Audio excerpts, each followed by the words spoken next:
أعوذ بالله من الشيطان الرجيم بسم الله الرحمن الرحيم إن تبدوا الصدقات فنعما هي وإن تخفوها وتؤتوها الفقراء فهو خير لكم ويكفر عنكم من سيئاتكم والله بما تعملون خبير ليس عليكم هداهم ولكن الله يهدي من يشاء وما تنفقوا من خير فلأنفسكم وما تنفقوا إلا ابتغاء وجه الله وما تنفقوا من خير يوفى إليكم وأنتم لا تظلمون للفقراء الذين أحصروا في سبيل الله لا يستطيعون ضربا في الأرض يحسبهم الجاهل أغنياء من التعفف تعرفهم بسيماهم لا يسألون الناس إلحافا وما تنفقوا من خير فإن الله به عليم الذين ينفقون أموالهم بالليل والنهار سرا وعلانية فلهم أجرهم عند ربهم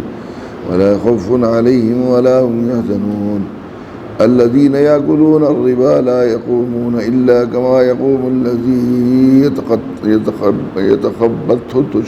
يتخبطه الشيطان من المس ذلك بأنهم قالوا إنما البيع مثل الربا وأحل الله البيع وحرم الربا ومن جاءه موعظة من ربه فانتهى فله ما سلف وأمره إلى الله ومن عاد فأولئك أصحاب النار هم فيها خالدون صدق اللہ العظیم.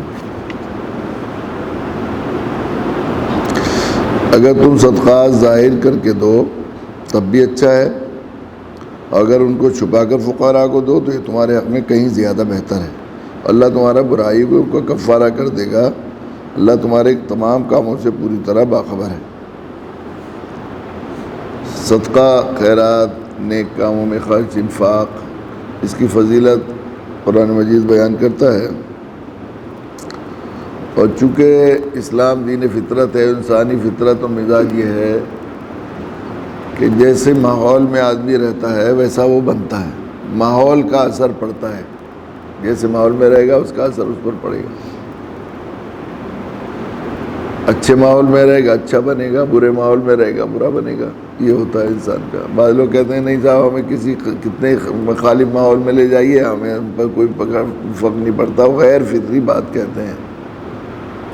انسان پر اثر پڑتا ہے ماحول کا. اس لیے دین فطرت اسلام نے نیکی کو صرف ایک انفرادی نیکی، میں یہ نیک بن جاؤں، نیکی کر لوں، یہ نہیں بنایا سسٹم. پورا نظام بنایا کہ نیکی کرنی ہے تو نیکی کا ماحول بنانا ہے. برائی سے بچنا ہے تو برائی کو ماحول سے بچانا ہے تاکہ رہنے والے اس برائی سے بچ سکیں. یہ سسٹم ہے، یہ نظام. لیکن انسان کی فطرت یہ ہے کہ اس کے اندر اگر وہ نیک کام، بعض نیک کام خاص طور سے انفاق کا کام، نام نمود کے لیے جو کام کرے گا وہ اللہ کے یہاں قبول نہیں. اللہ کے یہاں اصول ہے. اور نام نمود کے لیے کرنا پڑ جائے انسان کو اور اس کی عادت ہو جائے تو انسان کی انسانیت، اس کی فطری کردار، اس کی عظمت انسان کی ساری ضائع ہو جاتی ہے، بیڑا غرق ہو جاتا ہے. وہ گئے گزروں سے گزرا بن جاتا ہے. اس لیے اس کے اندر اخلاص بھی پیدا کرنا چاہتا ہے اسلام. اسی بات ہے، دونوں چیزوں کو جمع کرنا کہ ماحول بھی بن جائے، اخلاص بھی. تو اس کے لیے یہ نظام بنایا ہے کہ فرض عبادتیں خوب ماحول بنا کر کی جائیں، کھل کر کی جائیں. نماز فرض ہے، وہ ماحول بنایا. نماز پڑھنے کا حکم نہیں دیا، صرف یہ کہا نماز کا اذان دو، مسجدیں بناؤ، اقامت ہو، جماعت ہو، ورکعوا مع الراکعین لوگوں کے ساتھ. اس طرح روزہ جو فرض ہے اندر کی عبادت ہے، مگر یہ نہیں کہا صرف تم قدری عبادت کر لو، بلکہ فرض روزوں کو ماحول بنائے. ایک فرض حج تو بالکل ہی عاشقانہ عبادت ہے، لیکن یہ نہیں کبھی بھی جا کے چپکے سے کراؤ، ایسا نہیں کہا، بلکہ حج کا ماحول بنایا فرض عبادتوں. اور نفلی عبادتوں کو خاموشی سے، اخفا سے، جتنا زیادہ اخفا سے کریں گے اتنا پسند ہے. اس طرح صدقات، اللہ کی راہ میں خرچ کرنا، انفاق، چونکہ انسان کے اندر خوبی پیدا کرتا ہے یہ صدقہ. اور چونکہ یہ جو مال ہے اللہ تعالیٰ نے اسے بڑا جو ہے خیر بتایا ہے قرآن مجید میں، اور اس سے آدمی زندگی کے تمام وسائل اختیار کرتا ہے. اس مالی کے ذریعے انسان کا سارا سسٹم اور سارا نظام بنتا ہے اور بگڑتا ہے اللہ تعالیٰ نے. تو اس مالی نظام کو اسلام نے بہت باریکی سے دیکھا ہے اور بہت باریکی سے اس کی جو ہے اصلاح کی ہے. جو چیزیں اس مال کے واسطے انسان کو بگاڑ کرنے والی ہیں، اس کی انسانیت کو پامال کرنے والی ہیں، اس کی انفرادی زندگی، اس کی سماجی زندگی کو جو ہے ضائع کرنے والی ہے، اور اجتماعی وہ چیزیں ان کو حرام کہا ہے، ان کو ان سے روکا ہے، ان سے بچایا ہے۔ جو چیزیں انسان کے ظاہر باطن کو بناتی بھی ہیں، اس کے اجتماعی اور انسان کی اجتماعی اور سماجی زندگی کے لیے خیر اور ایک خوبصورت بناتی ہیں، اس کو خوشگوار بناتی ہے، ان کی بڑی فضیلت بیان۔ چونکہ انفاق، سخاوت، اللہ کی راہ میں خرچ کرنا، اللہ کے لیے دینا، مال کو اللہ کی راہ میں دینا، اللہ کے لیے خرچ کرنے کا مطلب یہی نہیں ہے کہ صدقہ خیرات غریبوں کو دیا جائے، یہ نہیں ہے۔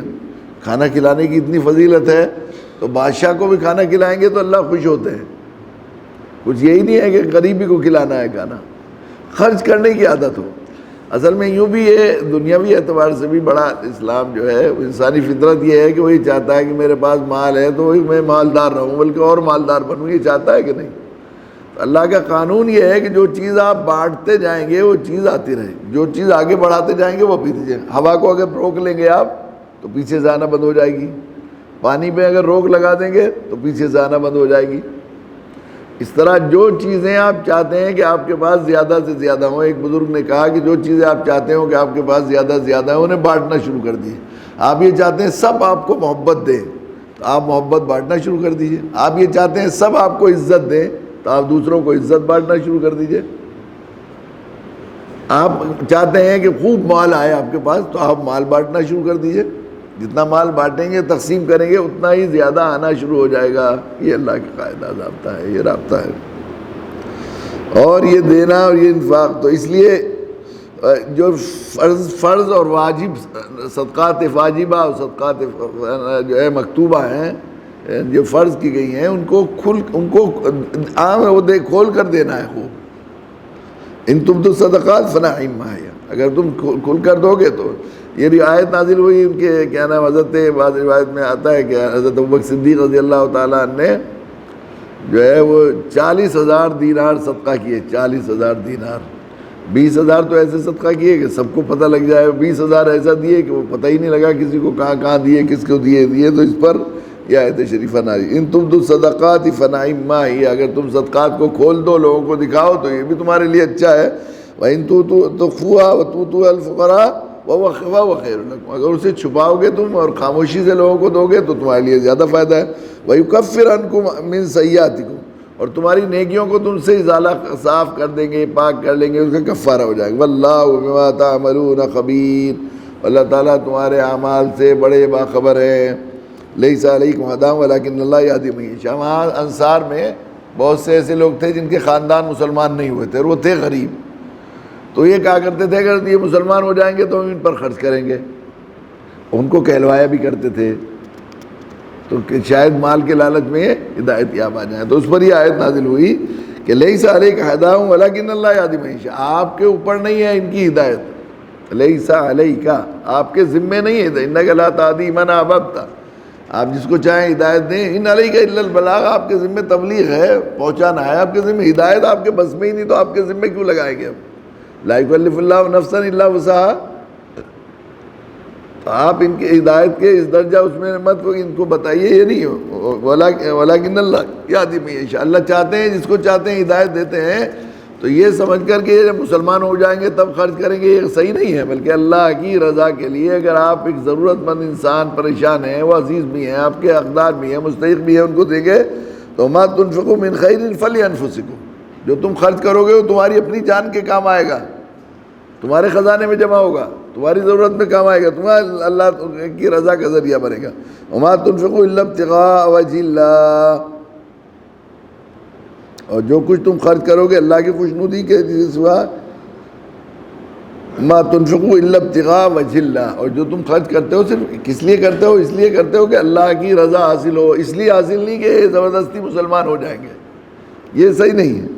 وما تنفقوا من خیر یوفى الیکم وانتم لا تظلمون، اور جو تم مال خرچ کرو گے تمہیں پورا پورا دیا جائے گا، تم پر ذرا بھی ظلم نہیں ہوگا۔ تم جو خرچ کر رہے ہو تو اس میں یہ ہوا کہ بھئی غیر مسلم جو لوگ ہیں، ضرورت مند ہیں، ان پر بھی خرچ کرنے کی کرنے میں اس کا انتظار نہ کرو کہ مسلمان ہو جائیں گے تو خرچ کریں گے، اس کو خرچ کرو. یہ آیت شریفہ اس لیے نازل، یعنی اس میں غرض جتنا، صحیح بات یہ ہے کہ جتنی بے غرضی اس میں خرچ ہو جائے گی، خرچ میں ہوتی چلی جائے گی، اتنا زیادہ اس کا بھاؤ انسان کا، اس کے خرچ کا بھاؤ بڑھتا چلا جائے گا. اور انسان کے کردار کے لیے وہ سخاوت جتنی بے غرض ہو کر سخاوت کی جائے گی، انفاق اتنا زیادہ اس کے کردار کے لیے اور اس کی اصلاح کے لیے، اس کی تزکیے کے لیے وہ مفید ہوگی.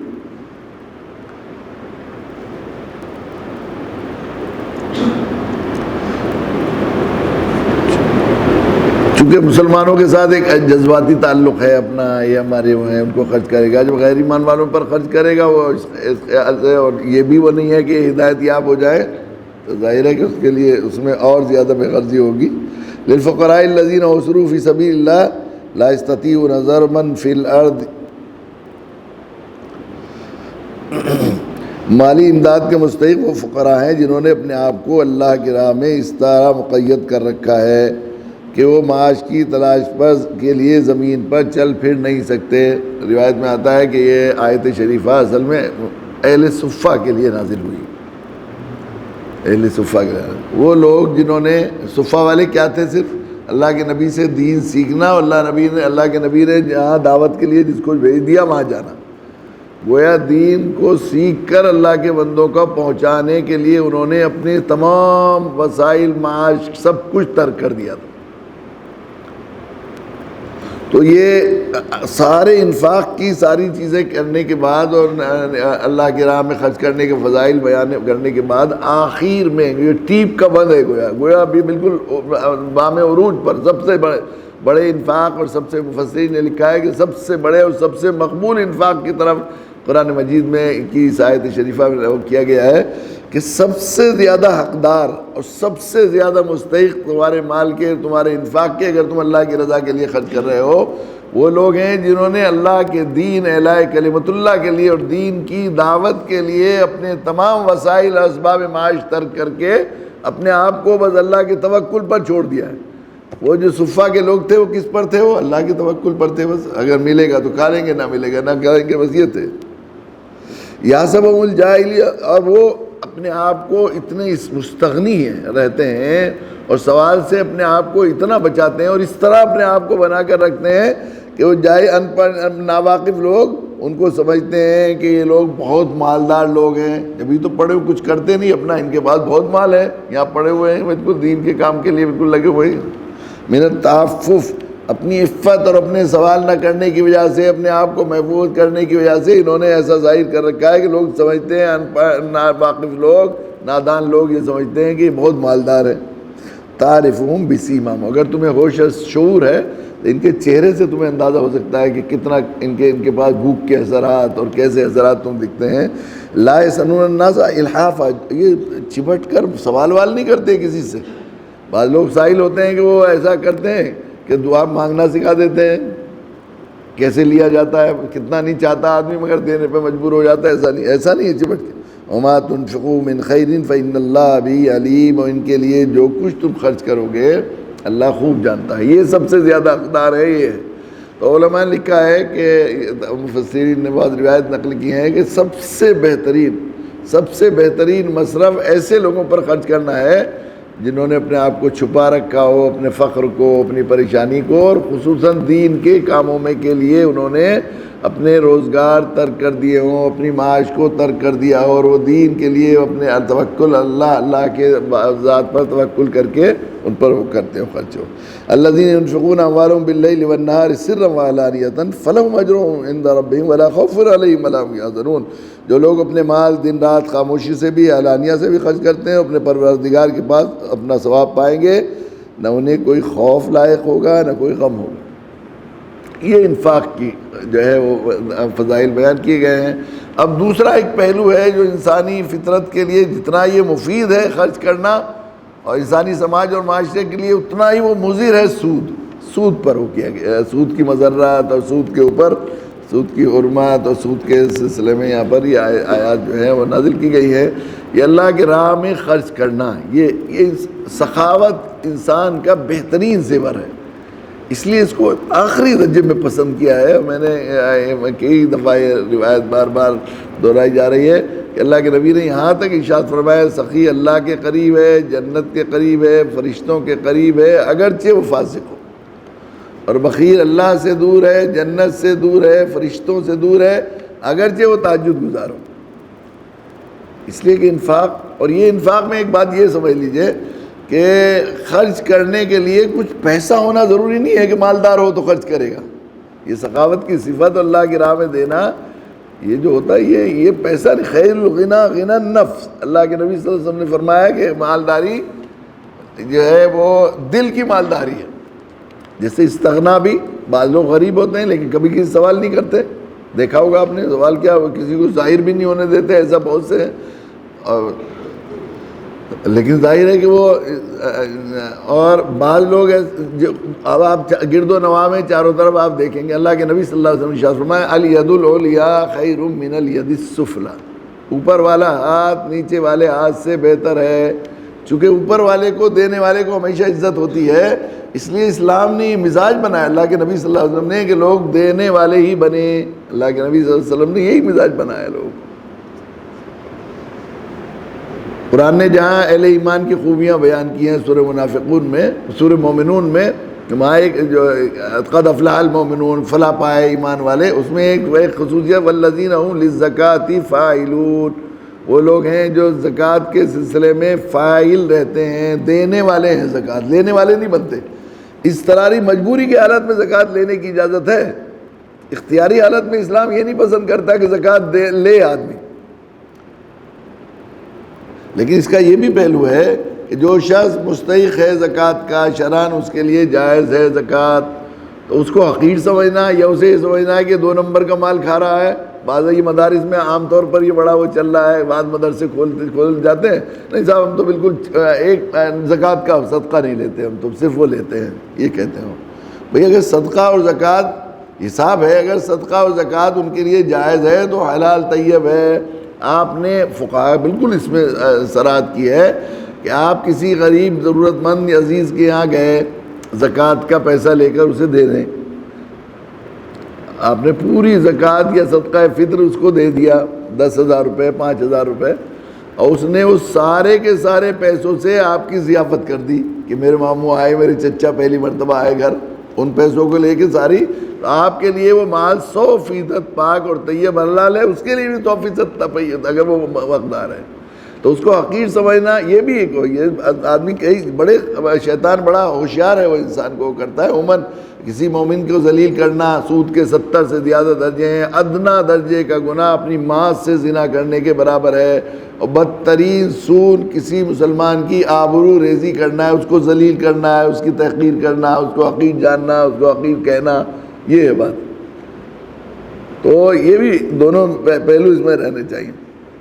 لیکن اسلام یہ کہتا ہے کہ اضطراری حالت میں زکوٰۃ لی جا سکتی ہے. مجبوری کی حالت, مسافر ہے, بہت مالدار لوگ ہیں, جیب کٹ گئی, اب وہاں کیا کرے گا, وہاں آدمی سوال بھی کر سکتا ہے.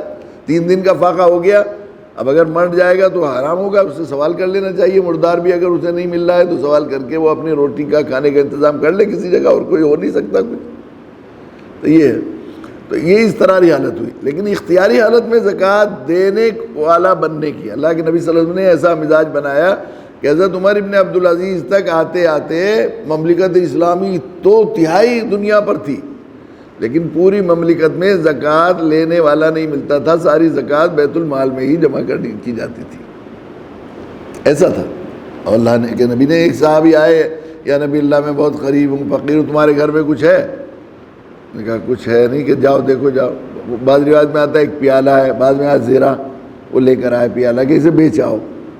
بیچ کے آئے کہ جاؤ اس کی کواڑی خرید لاؤ. کواڑی خرید لیا, پھر آپ نے اپنے دستے مبارک سے اس میں دستہ لگایا اور کہا جاؤ لکڑیاں چنو اور بیچو اور کھاؤ. چنانچہ وہ گئے اور جا کر وہ کرنا شروع کیا. کچھ دنوں میں وہ صاحب نصاب بن گئے. یہ اللہ کے نبی صلی اللہ علیہ وسلم نے تو دینے والا بننے کی ہے.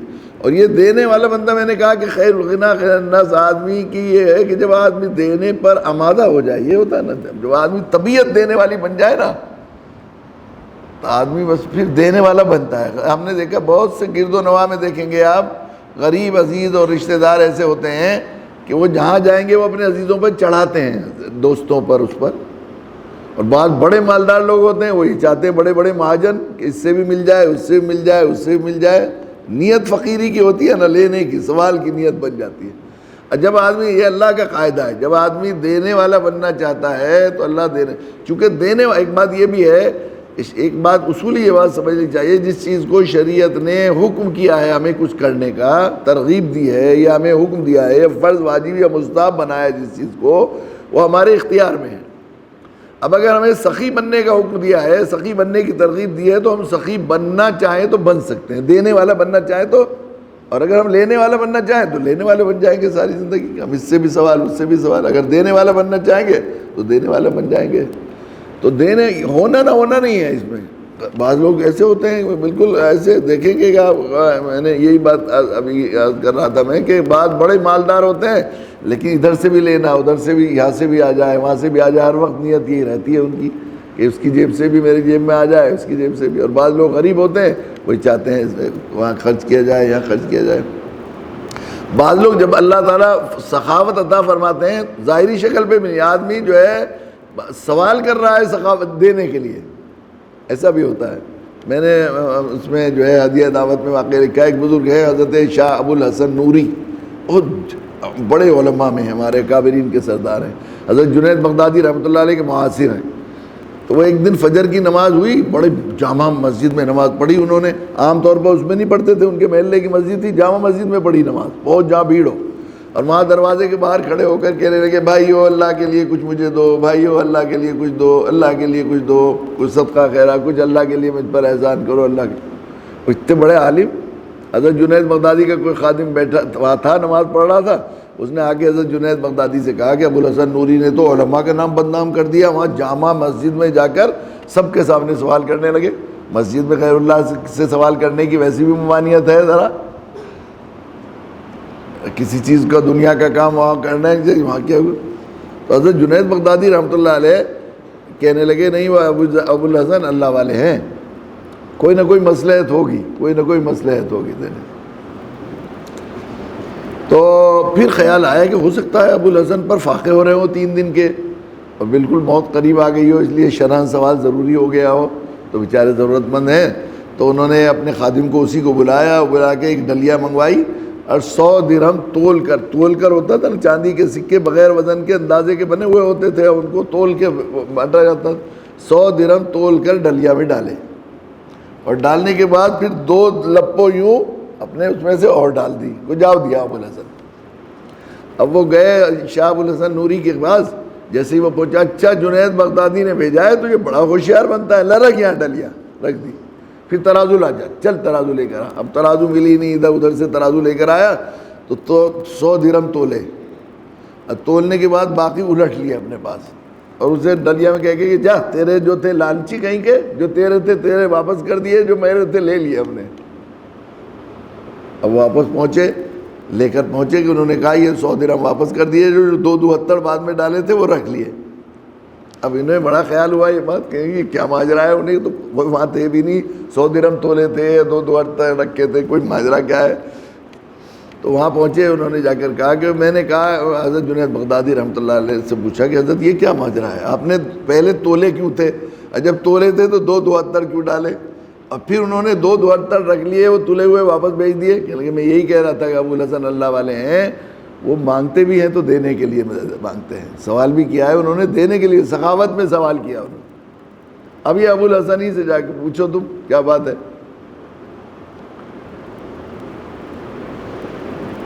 نہیں وہ یہ انہوں نے کہا کہ یہ جو ہے میں نے یہ اس خیال، جب تم نے یہ بات مجھے بتائی کہ وہ سوال کر رہے ہیں، تو میرے دل میں یہ خیال آیا کہ شاید وہ ضرورت مند ہیں، 3 دن کا فاقہ ہو گیا ہوگا ابو الحسن کو، اس لیے ان کے لیے سوال جائز ہو گیا. تو میں نے صدقے کے 100 درہم آخرت میں اجر و ثواب حاصل کرنے کے لیے، اس کا بدلہ لینے کے لیے دنیا اور آخرت میں نے اس سے دیے. پھر مجھے خیال آیا ابو الحسن اللہ والے ہیں، ان کی خدمت میں اللہ کے لیے محض لوجہ اللہ محبت میں ہدیہ بھی بھیجنا چاہیے. تو میں نے 272 وہ جو بھیجے وہ ہدیے کے بھیجے، تو اس نے صدقے کے واپس کر دیے. بڑا لالچی بنتا ہے، اپنا لے لے واپس، جو میرے تھے رکھ لیے، جو ہدیے کے تھے لوجہ اللہ محبت میں وہ رکھ لیے. پھر جا کے پوچھو، پھر وہ سوال کیوں کر رہے ہیں، تو مت کی جگہ سے اپنے آپ کو بچانا چاہیے کہ ابو الحسن سے پوچھو. ابو الحسن کے پاس گئے, حضرت نے بھیجا ہے مجھے, اور یہ پوچھا ہے تو سوال کی کیا بات ہوئی. یعنی اصل میں جو آج بہت دعا مانگ رہا تھا صبح اس میں مراقبے میں تھا, تو مجھے میرے اللہ نے یہ کہا کہ ابو الحسن آج ہمیں تم پر اتنا پیار آ رہا ہے کہ جو بھی تمہارے ساتھ احسان کرے گا ہم اسے بخش دیں گے. آج دن میں جو بھی تمہارے ساتھ احسان کرے گا ہم اسے بخش دیں گے. تو میرے ذہن میں آیا کہ چلو جامع مسجد میں چلتا ہوں, وہاں بہت ہزاروں ہزار آدمی ہوں گے, اور میں اگر سوال کروں گا تو کوئی بھی ایک آدمی ایسا نہیں ہوگا دے گا نہیں ابو الحسن اتنے بڑے آدمی ہیں سوال کر رہے ہیں, تو سب احسان کریں گے تو سارے بخشے جائیں گے. تو انہیں بخشوانے کے لیے, دینے کے لیے, سخاوت کے لیے سوال کر رہے ہیں. اس لیے ماہرین جو ہیں نفسیات اور تزکیے کے ماہرین وہ یہ کہتے ہیں ویسے بھی کہ سب سے اچھا انفاق جو انسان کے کردار, اس کی تزکیہ, اس کے باطن کو جلا بخشتا ہے وہ ہدیے کا انفاق ہے. اللہ کی راہ, اللہ کی محبت میں ہدیہ, اس میں وہ بھی نہیں اجر و ثواب اور وہ اس کا بھی نہیں ہوتا, اللہ کے لیے ہدیہ, اللہ کے نیک بندوں کو, دوستوں کو. لیکن وہ اس کا رواج نہیں ہے, اس کی اہمیت وہ بھی نہیں ہوتی, سب سے بہتر جو ہے ہدیہ. تو وہ 100% وہ اللہ کی محبت میں ہوتا ہے, وہ 100% بس محبت لوجہ اللہ, محبت اللہ کی محبت میں.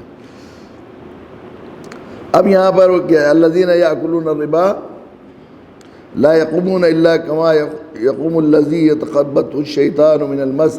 چونکہ ربا جو ہے سود, اصل میں دیکھیے اسلام نے ایک بہت ہی فطری نظام بنایا ہے, فطری نظام. اسلام کا اقتصادیات کا نظام وراثت پر اور صدقات پر اپنی مرضی سے آدمی مال کو کیسا پیارا ہے. ذرا اقتصادی اگر ہم صرف اقتصادی جو اسلام نظام ہے, انہوں نے جو ہے تجدید تعلیم ایک کتاب لکھی ہے مولانا عبدالباری صاحب نے, حضرت تھانوی نور اللہ مرقدہ نے جو وہ جو ہے نہیں اس پر لکھی ہے اسلامی اقتصادیات, اس پر لکھی ہے. اور انہوں نے خصوصاً حضرت تھانوی نور اللہ مرقدہ کے ملفوظات اور ان چیزوں سے استفادہ کر کے اس میں خاصا وہ کیا ہے.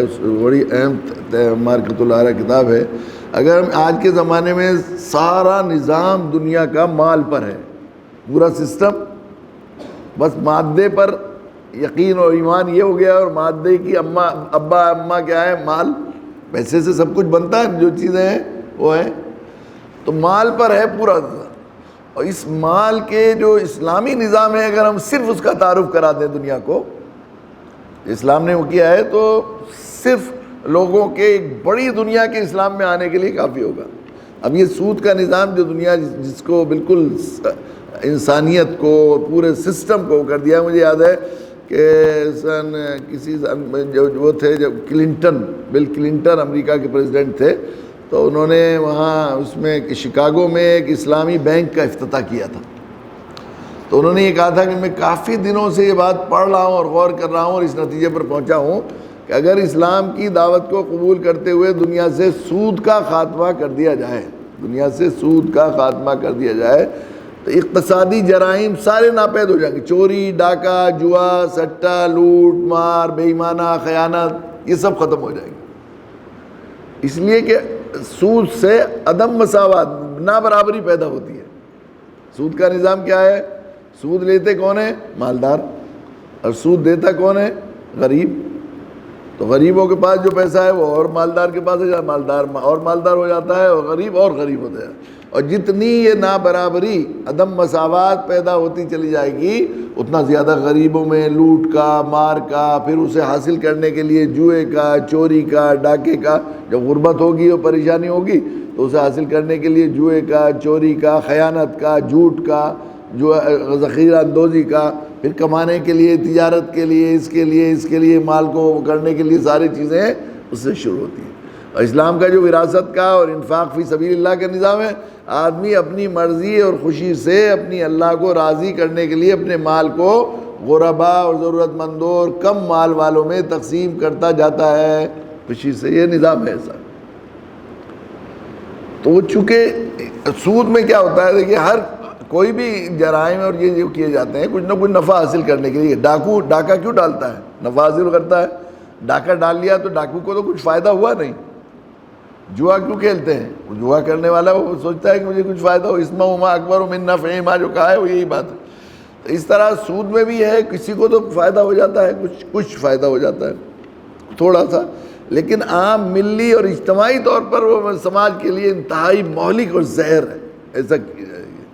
اس لیے فرمایا الذین یاکلون الربا لا یقومون، جو لوگ سود کھاتے ہیں قیامت میں اٹھیں گے اس شخص کی طرح اٹھیں گے جسے شیطان نے چھو کر پاگل بنا دیا ہو۔ شیطان ہو جاتا ہے، کسی پر جن مسلط ہو جاتا ہے تو وہ بالکل پاگل ہو جاتا ہے، وہ کیسے بولتا ہے، اس طرح یہ مال کی محبت کی وجہ سے دنیا میں بھی سود والا ایسے ہی اسی طرح پاگل کی طرح رہتا ہے، وہ اتنا زیادہ مال کو بڑھانے اور اس میں اتنا 99 کے پھیر میں آ جاتا ہے، تو صحیح بات یہ ہے کہ بالکل پاگل سے ہی لگنے لگتا ہے۔ یہ اس لیے تو آخرت میں بھی ایسے ہی اٹھایا جائے گا، جیسے اس پر شیطان مکمل ہو گیا ہو کر پاگل سا ہو جاتا ہے۔ ذالک بانہم قالوا انما البیع مثل الربا، یہ اس لیے کہ یوں کہتے ہیں بھئی بیع اور ربا تو برابر ہی ہے۔ 10,000 روپے کا مکان خرید کر ہم نے دے دیا تو اس کا کرایہ لے لیا 2,000 روپے مہینہ، اور 10,000 روپے دے دیے پھر 2,000 لے لیے، تو کیا بات ہوئی، تو برابر ہی ہے، یوں کہتے ہیں نا وہ۔ یہ عقلی اشکال کیا ان لوگوں نے، بھائی سود اور ربا تو چونکہ وہاں بہت سود کا رواج تھا، عربوں میں چل رہا تھا بہت زیادہ، تو اس لیے وہاں یہ کہتے تھے، تاجر بھی تھے وہ اور سود کا کاروبار بھی کرتے تھے، تو پیسے دے دیے لے لیا وہ، تو وہ قرض جس پر نفع لیا جائے، جس پر زیادہ لیا جائے، یہ وہ ربا کی یہ تعریف کی گئی ہے۔ تو وہ یہ کہتے تھے بھئی ایسے ہی تجارت ہے، وہ بھی تو پیسے دے کے مال ہی تو دیا تھا وہ، اگر وہ کوئی اور چیز دی اور اس میں ہم نے 10,000 روپے کا مال دیا ان کو اور پھر اس میں سے ہم نے نفع کما لیا 1500 روپے، یہ بات بھی ہوئی، اور 10,000 روپے کسی کو دے دیے اس سے 1500 روپے لے لیے تو برابر ہی ہے۔ تو قرآن مجید نے یہاں پر جو ہے اس کا عقلی جواب نہیں دیا اللہ تعالیٰ نے، بلکہ حاکمانہ جواب دیا کہ تم بندے ہو، ہم خدا ہیں تمہارے پیدا کرنے والے ہیں، تمہارے رب ہیں، تو ہمیں معلوم ہے تمہاری حکمت ہے، تمہیں زیادہ معلوم ہے۔ وَأَحَلَّ اللَّهُ الْبَيْعَ وَحَرَّمَ الرِّبَا، تم کہہ رہے ہو برابر کہہ رہے ہو، تم ایک چیز انلیگل ہے ایک چیز لیگل ہے، ایک غیر قانونی ہے ایک قانونی ہے، ایک کو ہم نے حلال کیا ہے ایک کو حرام کیا ہے، اور تمہیں معلوم ہے کہ ہم حلال صرف اس چیز کو کرتے ہیں، یہ بھی اس کے اندر شامل ہے، تمہیں معلوم ہے کہ ہم تمہاری حکمتیں، تمہاری مصلحتیں، تمہاری ضرورتیں تم سے کہیں زیادہ جانتے ہیں، تو ہم نے تمہیں حلال کیا ہے، بیع کو، تجارت کو حلال کیا ہے اور سود کو حرام کیا ہے۔ فمن جاءه موعظة من ربه فانتهى فله ما سلف، لہذا جس کے پاس اس کے پروردگار کی طرف سے نصیحت آئی اور سودی معاملات سے باز آ گیا، تو ماضی میں جو کچھ ہوا وہ اسی کا ہے، یعنی جو کچھ اس کے پاس اصل ہے، جو اس کے پاس راس المال ہے وہ اس کو لے سکتا ہے، جو ماضی میں جو ہو گیا ان سے اگر توبہ کر لیا، اللہ کی نصیحت آ گئی اور سود کی حرمت ثابت ہو گئی، سود کو منع کر دیا گیا، تو جو شخص مان گیا تو اس کے بعد اس کو کیا ہوگا کہ اسی جو ہے جو اس کا اصل مال ہے وہ لے لے۔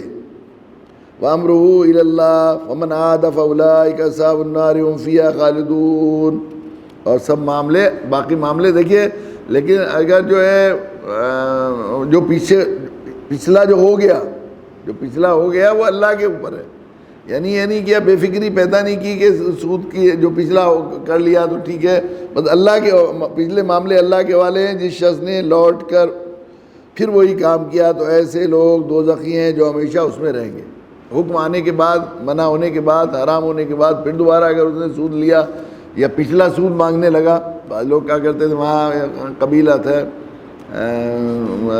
انصاریوں کا، تو انہوں نے جو ہے ان پر کچھ قرض تھا، تو دوسرے قبیلے والوں نے کہا کہ بھئی ہمارا پچھلا سود تو دے دو، تو جب یہ آیت شریفہ نازل ہوئی تو اللہ جو مکہ کے امیر تھے ان کے پاس آ گیا، انہوں نے کہا کہ ہاں سود اب حرام ہو گیا ہے، پچھلا سود بھی کسی کو لینے کی اجازت نہیں ہے، سب حرام ہو گیا۔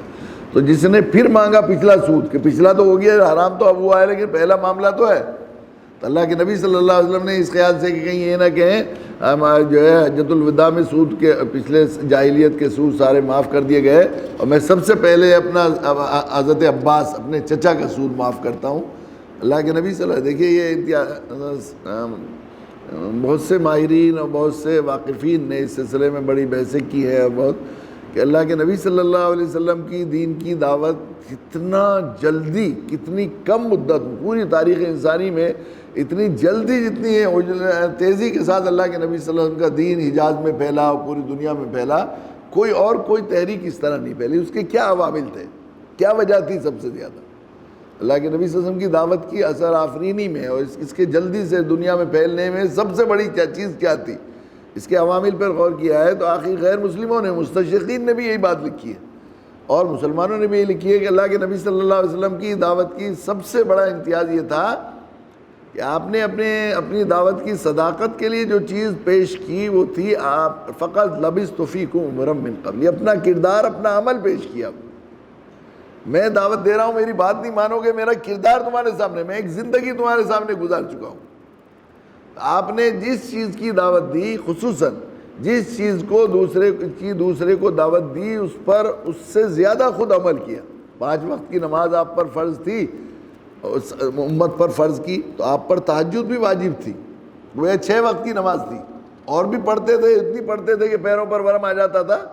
یہ نہیں کیا کہ بھائی اپنے آپ تو ہلکا کر لیا دوسرے، آپ نے جو ہے 2.5% زکوٰۃ وہ کی، لیکن آپ کا حال یہ تھا کہ قرض لے کر سب صدقہ کر دیتے تھے، سب وہ کرتے تھے۔ آپ روزے رکھتے، 1 مہینے کے روزے فرض کیے، لیکن آپ روزوں پر روزے رکھتے تھے۔ کتنے روزے رکھتے تھے؟ ہر کام میں آپ آگے۔ تو آپ نے جب سود معاف کیا، سود پر کی حرمت ہوئی، تو سب سے پہلے اپنے خاندان، اپنے چچا کا سود معاف کیا، جو سب سے بڑا سود تھا اس زمانے میں، بہت بڑا تھا اور اس کی بڑی شہرت تھی، ان کا باقاعدہ کاروبار تھا مہاجن کا، حضرت عباس رضی اللہ عنہ۔ میں سارا معاف کرتا ہوں۔ تو اس کے حرمت کے بعد اگر کوئی نہیں مانے گا تو پھر